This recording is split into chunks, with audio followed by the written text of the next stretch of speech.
Bonjour à toutes et tous, je suis Hervé du blog Boucher Double et je vous souhaite la bienvenue dans cette nouvelle vidéo dans laquelle j'accueille Guillaume qui va s'exprimer sur son ressenti concernant sa participation à l'atelier Boucher Double sur l'alimentation alcaline et l'équilibre acido-basique et sur leurs principes et leurs enjeux. Je laisse la parole à Guillaume. A tout de suite après ça. Je te laisse nous faire part de ton ressenti. Donc ce matin, Hervé nous a présenté une sensibilisation à la cuisine alcaline que je connaissais très brièvement sur quelques articles sur internet. Mais voilà, là ce matin c'était vraiment concret, on a compris quels étaient les tenants aboutissants, pourquoi il fallait plus faire attention au dosage de son alimentation. Donc j'ai mieux compris pourquoi il fallait pas forcément sélectionner et bannir de son alimentation des aliments, mais plutôt faire attention à la façon dont on dosait. À titre personnel, moi j'ai des attendus sur les apports énergétiques parce que je pratique pas mal de sport et j'ai besoin d'avoir voilà, j'ai souvent des besoins nutritifs. Donc là j'ai compris que c'était pas forcément un type d'alimentation restrictif et que voilà, on pouvait tout à fait composer des menus réguliers en respectant à la fois son équilibre alimentaire et en ayant des apports énergétiques assez conséquents. Donc voilà, ça m'a plu par rapport à cet aspect-là, mais je pense qu'il faut que je creuse encore la question pour éliminer certains types de produits, type laitage, ou qu'ils sont, et j'en ai conscience mais j'arrive pas encore à le faire, pas trop recommandés, quoi. Ouais. Donc, d'autant plus que quand on fait du sport, comme j'expliquais ce matin, bah, tu peux t'acidifier si tu fais du sport intensif, ouais. contrairement à une activité physique modérée où va te faire du bien. Là, le sport intensif crée de l'acidification. Donc, je pense que pour bien récupérer, parce que tu parlais de récupération aussi, tu me disais. Voilà, récupération notamment musculaire. Voilà, voilà. Et donc, je pense que l'alimentation alcaline a sa carte à jouer là-dessus, pour les sportifs justement, en termes de récupération, pour se reminéraliser et puis pour avoir moins d'acidité, de dépôt acide dans les muscles, type acide lactique. Voilà, c'est quelque chose qui... type les acides lactiques, mais aussi le fait que la fibre musculaire se régénère, et donc se régénère notamment par l'afflux sanguin, tout à fait. qui fait que les nutriments et la fibre musculaire voilà, va se régénérer.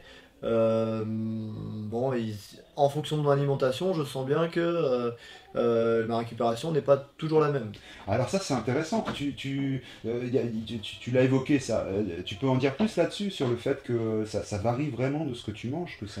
Non, mais après je vais rien apprendre à personne, mais quand je fais une grosse séance sportive et que derrière je vais avoir une soirée où je vais faire un peu d'excès, eh bien je sens bien que je mets musculairement, pas au niveau de la fatigue on va dire cérébrale, mais musculairement je mets plus de temps à m'en remettre. Ouais. Et quand je vais faire une grosse séance sportive et que derrière je vais être un peu plus assidu sur ce que je mange, et notamment ne pas trop abuser sur certains types de produits, type produits laitiers ou choses comme ça, ma récupération va être beaucoup plus rapide.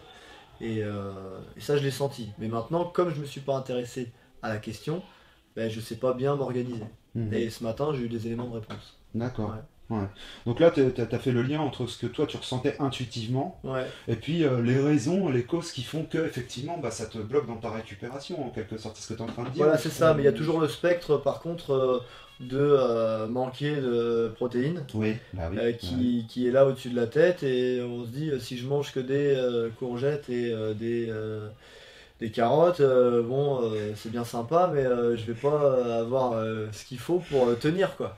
Le stress du manque de protes. Le stress du manque du steak, du bon vieux steak, ou des œufs, ou de la viande blanche, ou machin.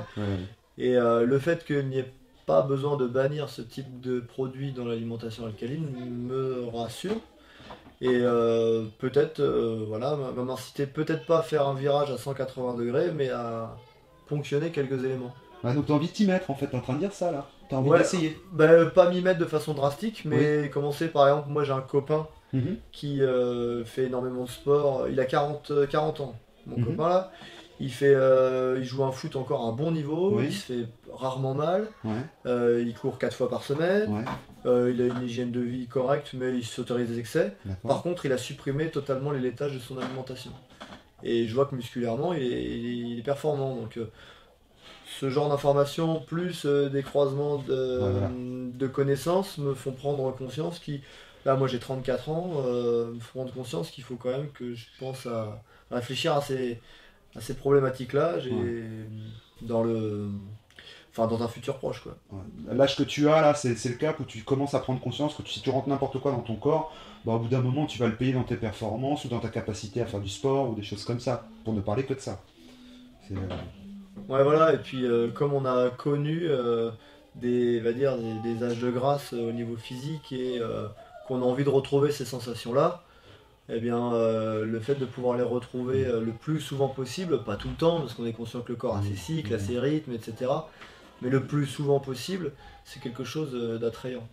Et puis après, il y a la dynamique aussi un peu citoyenne, c'est-à-dire bio, essayer de ne pas faire n'importe quoi. Donc il ne s'agit pas de gober des compléments alimentaires, des choses comme ça pour être bien, parce que ça c'est pas dans mes valeurs par contre. Donc ouais. T'as jamais fait j'ai rien. parce que dans le milieu sportif, ça arrive hein, parfois. Ouais, mais après, ça m'a tenté hein, plein de fois. Mm. Mais après, c'est libre à chacun. Mais moi, j'ai jamais pu le faire en me disant, bah non, tu fais attention à ce que tu manges ou tu. Ça oui.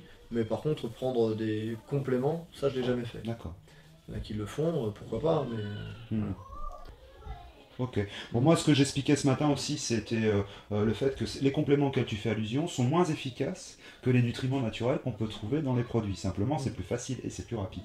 C'est un peu plus cher aussi, mais c'est plus facile et plus rapide. Moi, c'est mon point de vue sur ces nutriments-là. Donc, je peux pas t'encourager dans cette voie-là, et c'est bien que tu l'aies pas fait et que tu n'aies pas envie de le faire. Parce que voilà. Ouais.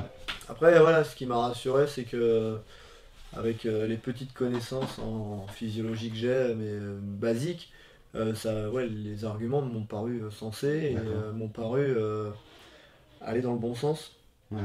Et moi, ce que j'ai toujours peur dans un régime, parce que j'ai jamais fait de régime, j'ai toujours mangé ce que je voulais, et je suis parti du principe qu'avec la dépense énergétique que j'avais, de toute façon, pour grossir, j'avais de la marge. Ouais. Mais par contre, je me suis rendu compte que le problème n'était pas que là, n'était pas que dans l'obésité, il était aussi dans la qualité du métabolisme en général. C'est ça, bah oui. Donc, oui. Tout y contribue. Donc tout y contribue, voilà. Donc, bon. Donc c'était clair globalement mes explications, il n'y a pas des moments où tu t'es dit oh là là, donc oui, Non, pour moi c'est plus apporter de la connaissance, avec notamment ce que tu nous as apporté, et puis creuser un peu sur le sujet. La connaissance qui va te permettre d'être libre dans tes choix de menu. Parce que moi pareil, peser ses aliments, suivre scrupuleusement une recette, ou ne pas déroger au programme hebdomadaire du régime, pour moi ça c'est anxiogène quoi. Ouais. Il me faut un truc. Ça tombe bien parce que là c'est pas le cas. Bah non, au contraire. C'est ça qui est cool. Au contraire, tu as des grands principes qu'il faut apprendre et qu'il faut comprendre, surtout, avant d'apprendre et qu'il faut comprendre. Et avec ça, je pense que tu peux du coup avoir une alimentation un peu plus saine qui te permette de mieux avancer. Mais par contre aussi, ce que j'ai trouvé intéressant, c'est le fait qu'il y ait une multitude d'ingrédients qui sont à la portée de tout le monde mais que je connais pas ou que j'aurais pas pensé utiliser comme ça, qui me permettent de décupler les possibilités que j'ai au quotidien quoi. D'accord. Les différents types d'huile, les différents types donc là tu fais allusion aux recettes qu'on a faites ensuite. Ouais, les recettes et ça c'est quelque chose qui t'a aussi plu alors. Moi par exemple là je me dis peut-être que dans les mois à venir je vais faire un grand ménage dans mon placard à huile et épices, et puis je vais réorganiser tout ça en ayant 4 ou 5 types d'huile. Aujourd'hui j'en ai 2, j'ai huile d'olive, huile de tournesol. D'accord. Alors que si je peux rajouter du coup l'huile de sésame, l'huile de chanvre, l'huile de lin, ça met des saveurs différentes et ça peut me permettre de dégayer un peu les plats que j'ai sans forcément partir dans des trucs très techniques. Oui, c'est ça. L'idée c'est ça, c'est de faire une cuisine du quotidien qui soit variée, gourmande, et puis en plus d'être saine et alcaline, quoi. C'est ça l'idée. L'idée elle est là. C'est ce que je propose du moins, c'est ce que je prône quoi. Ouais, moi c'est ce qui m'a plu, donc après j'ai l'impression que c'est un type de régime alimentaire qui peut être progressif. Ah bah la transition tu veux dire, quand oui, tu veux prendre ces nouveaux réflexes alimentaires, oui, ça se fait sur voilà. plusieurs semaines, sur plusieurs mois, ça se fait tranquillou en fait. Il y a des produits qu'on peut choisir de garder parce qu'on les aime particulièrement. Ouais, Et puis c'est ça. voilà. Ouais, c'est ça. Ouais. Donc c'est plus ça qui me plaît. Et il faut justement apprendre à se connaître par rapport à cette démarche, parce qu'une fois que maintenant tu dis j'ai compris les principes physiologiques, les grandes règles, et à partir de ça tu peux naviguer à vue en disant bah ça me convient, ça me convient pas, c'est mes goûts à moi, je mets l'accent plus là-dessus, en fonction de tes goûts.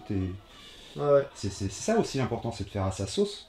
Par rapport à tes besoins aussi physiologiques à toi, perso. Ouais, ses besoins physiologiques, ses habitudes de vie, c'est son ça. rythme quotidien, ces choses-là. Donc Les disponibilités. c'est ça aussi que je trouve intéressant. C'est que et puis dans ce que tu m'as dit ce matin, ça m'apporte aussi des réponses. C'est-à-dire que moi, le matin, comme c'est pas mon cœur de métier, et puis je m'y intéresse un peu, mais pas forcément à fond. Bon, je vais prendre un petit déj classique, des fois je vais le gonfler un peu avec des trucs, mais ouais, à 11h j'ai faim quoi. À 11h j'ai faim. Il y a beaucoup de gens, Et ça tire. En te levant, si c'est pas indiscret, à 7h, Ah, 6h. je mets au petit déj 7h30. Ouais, donc 7h30 à 11h t'as faim. À 11h ouais, j'ai faim. Ok. Alors je mange pas parce que des fois je suis pas organisé. Ouais. Moi au travail j'ai pas de pause entre 8h et midi. J'enchaîne. Ouais. Alors, petite pause mais c'est rien de bien confortable. Du coup je mange pas. Je tiens. Oui. Mais j'ai faim. T'as la dalle. Voilà. Ouais, d'accord. À midi, voilà, je mange généreusement quoi. Ouais, bah oui. Bah oui, parce qu'entre 11h et midi, il s'est passé 1 heure, t'as forcément encore plus faim. Bah ouais, donc voilà, puis l'idée c'est du coup par des recettes peut-être qui changent et puis peut-être un peu moins nocives aussi pour la santé parce que même si on les reproduit tous les jours, on en est conscient. Oui. Je suis conscient que pain, beurre, confiture le matin, machin, je prends 3-4 tartines, c'est bien mais ça fait des années que je fais ça. Oui. Et par contre, ça serait bien de changer, mais il faut être un peu organisé, je pense. C'est ça, ouais. Je pense qu'il y a un vrai souci d'organisation pour l'ensemble des gens qui veulent se mettre à manger en transformant leurs produits, tout simplement, sans même parler de sain ou alcalin. Mais il y a un vrai problème d'organisation parce qu'il faut trouver le temps, dégager un quart d'heure le matin pour pouvoir le faire, par exemple. Alors, je fais juste un... Alors, merci Guillaume pour ton témoignage. Merci Hervé. J'espère que voilà, ça te servira. Écoute, peut-être une prochaine fois pour approfondir le sujet. Ouais, ok.